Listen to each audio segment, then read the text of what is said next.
Hi,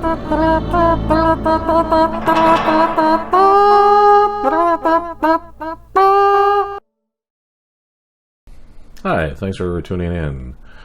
The project that I'm going to work on today was as a result, based on a question, the result of a question that was posted in one of the Vegas forums that I frequent sometimes. And the person who replied to the posed question offered a solution and posted a solution which I thought was really interesting. It was quite dramatic, and I thought to myself that I wanted to figure out how to do that. And the person who posted the solution gave some clues, and unfortunately it wasn't a complete answer, and I tried a couple of different ways to figure it out, and finally through teasing different questions on YouTube, I was able to come to a solution. And I'll post the video. It was like a text of video that actually showed me the route to doing this, and the solution is actually fairly simple and quite elegant, I thought, and I added an additional little twist to it which I think will make it quite interesting. So the photo that this person posed was this one here. I'll put that in the timeline. Little start there, and this is Schlacht by Königsgrätz,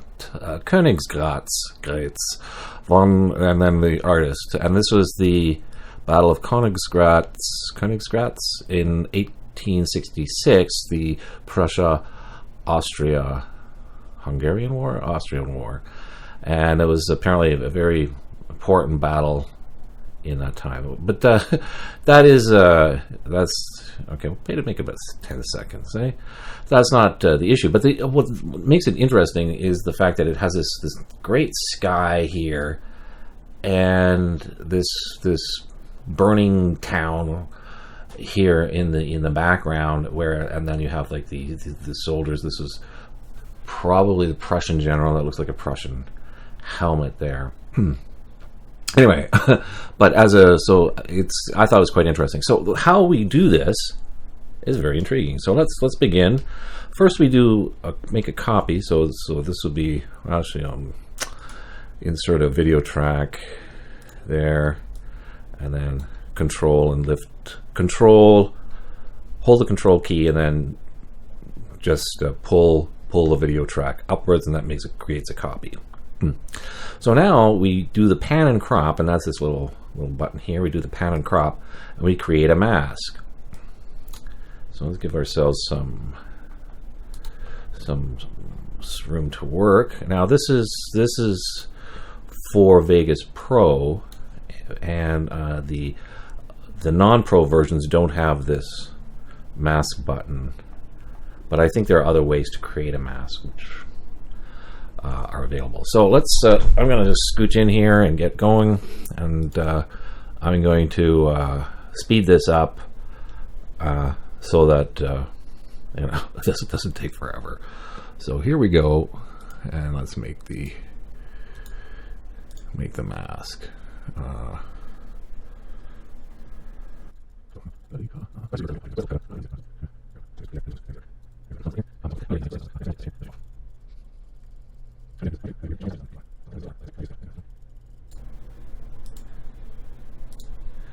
And there. Oops, shoot.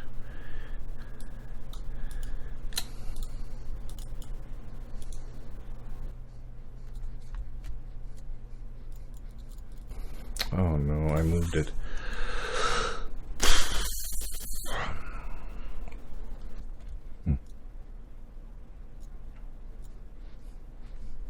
Oh, there we go. That's adjusted it back. Good. So that's done, and delete that one. So that's it. So now we can shut that. There. So we have the mask. We have the original thing. Now we add another video track above that. We go to media generators. Nope, media generators, and we get a noise texture.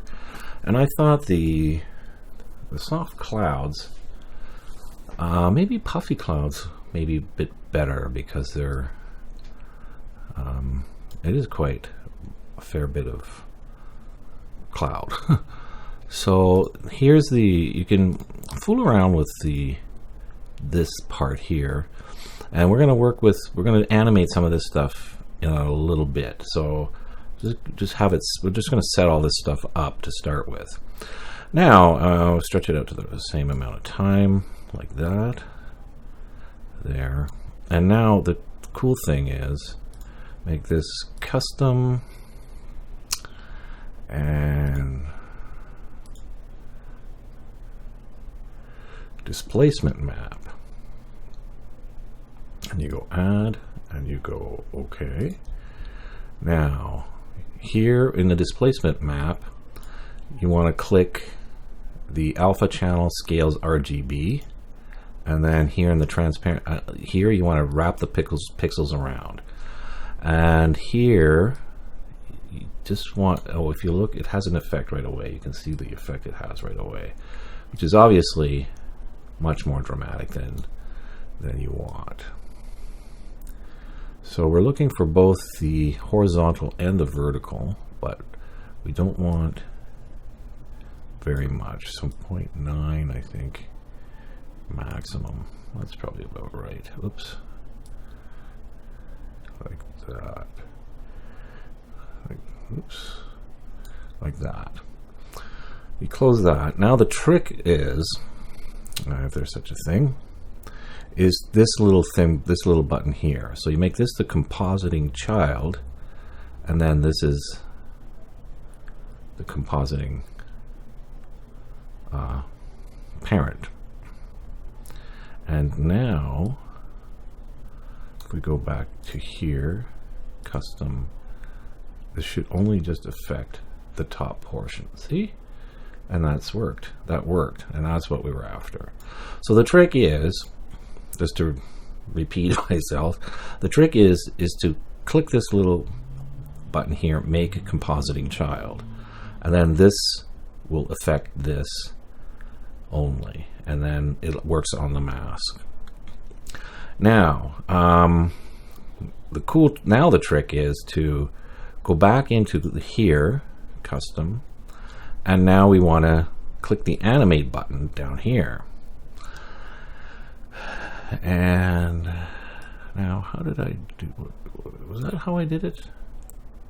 Trying to remember now. No, I think we just stayed there. 0.9, 0.09, 009. Close. Let's work on this.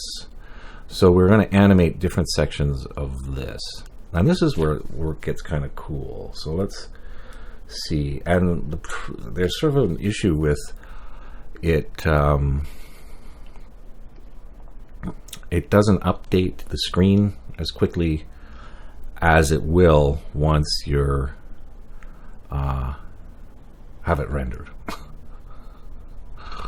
Woo! All right, so let's say, okay, so let's animate the frequency, which is the X and the Y.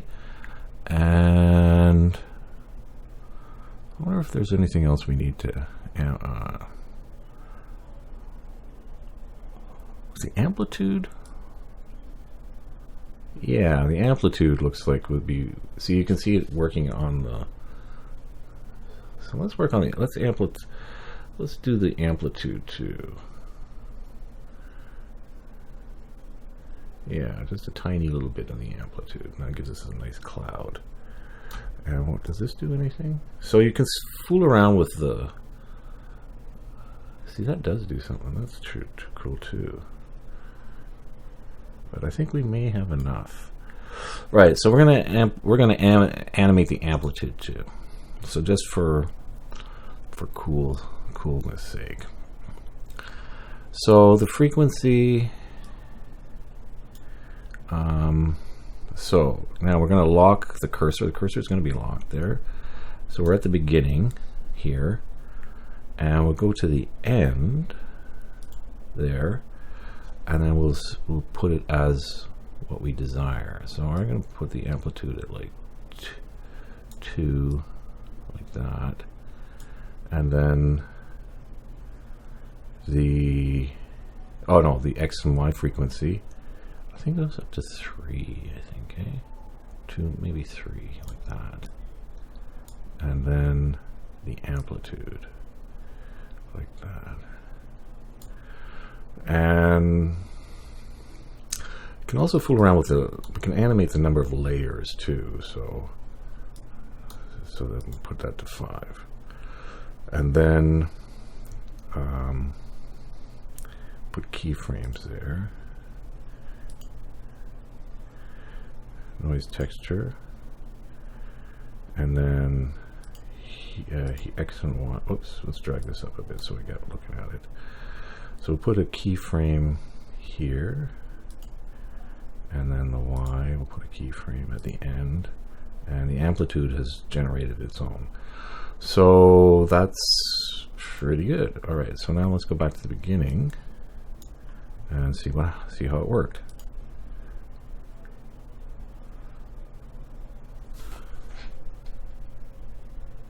And there you go. It's moving. It's subtle, but I think subtle is better than dramatic. And this is the cool thing. You can play around with the numbers and try different things. I think I rendered it about 5, 6, 7 times.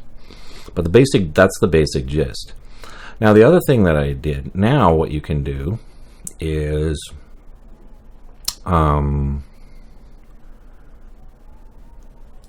do an effect here, and then we do lens flare. So you add that, okay. And then we pick the color. There's a color picker here. We go up here and we pick the orangey thing right at the flame there, at the flame head. Make it a little brighter, like that. So it's like right in the heart of the flame. So there.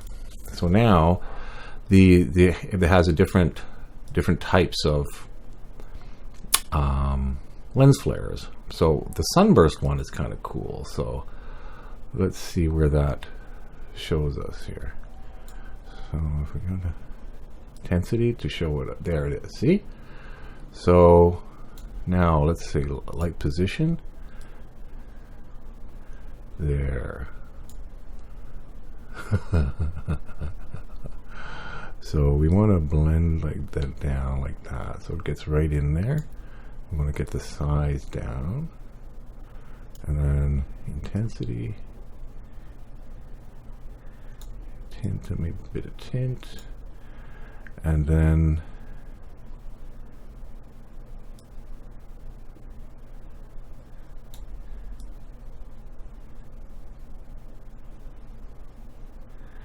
oops, where is it now? Where'd it go?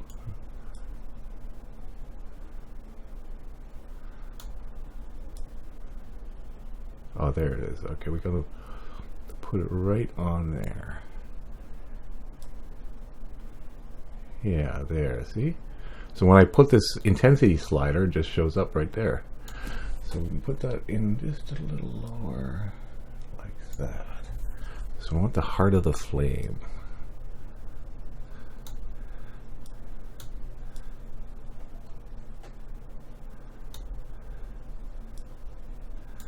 So now let's see.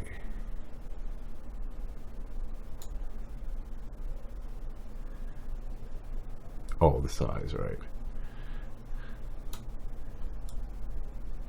There, see the size.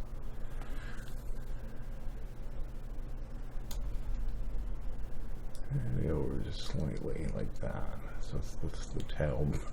The town's on fire. So that's the size. So we want to have the size between 95 and about 184, like that. So it's shiny.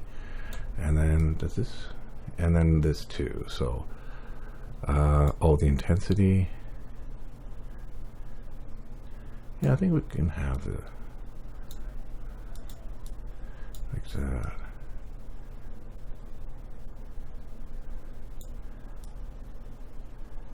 Yeah, so we'll leave the intensity. We'll make it an even 600, I guess, or 0.600, 0.6 there. And then we'll animate these two, the blend, these two, and the side. So there they are. Let me make sure the cursor's locked. Yep. So what that means is that if it's locked to this cursor here. So you have to click on this thing to make that work right. So now we just move this cursor. Oops. Oops, come on. There, no.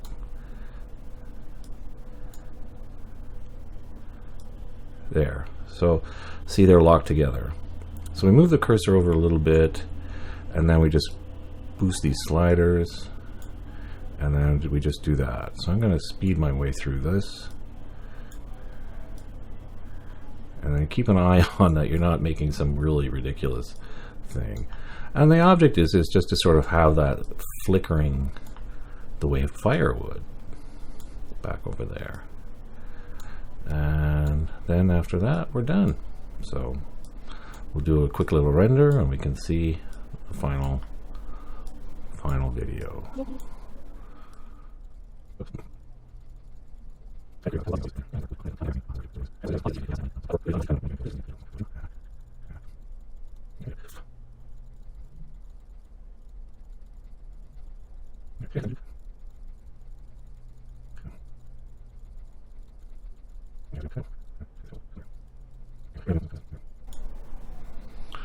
Okay, so I'll close that off. And let's see what it looks like. And there you can see that looks pretty darn good. And then there's the clouds. Clouds are fairly subtle.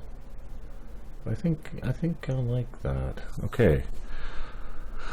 So I'm gonna render that out, and you'll be able to see the finished product. So again, just to reiterate, we take the clip we want to manipulate, and we make a copy and put that in the track above. Then above that track, we put a noise media generator, and then you click on here the composting mode, and then you choose the custom, and then you add the displacement map.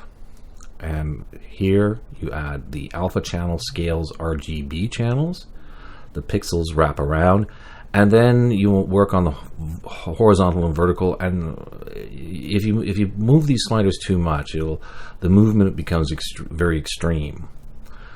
So once that's done, you go to here and you add the noise texture, and that's on the, and then you animate the X and Y frequency. And I think I could have animated something else. Oh, the amplitude, right? So the three things. So you X and Y frequency and the amplitude to give you that nice wavy movement of clouds. Then after that, you go to the track with the mask, and you add the lens flare, and you position the flare right there where you want the fire or effect to be visible. And then you animate the blend and size, and that would give you your waxing and waning of the flames. So I'll render that, and you can see the effect. So thank you for watching. I hope that is of help for you.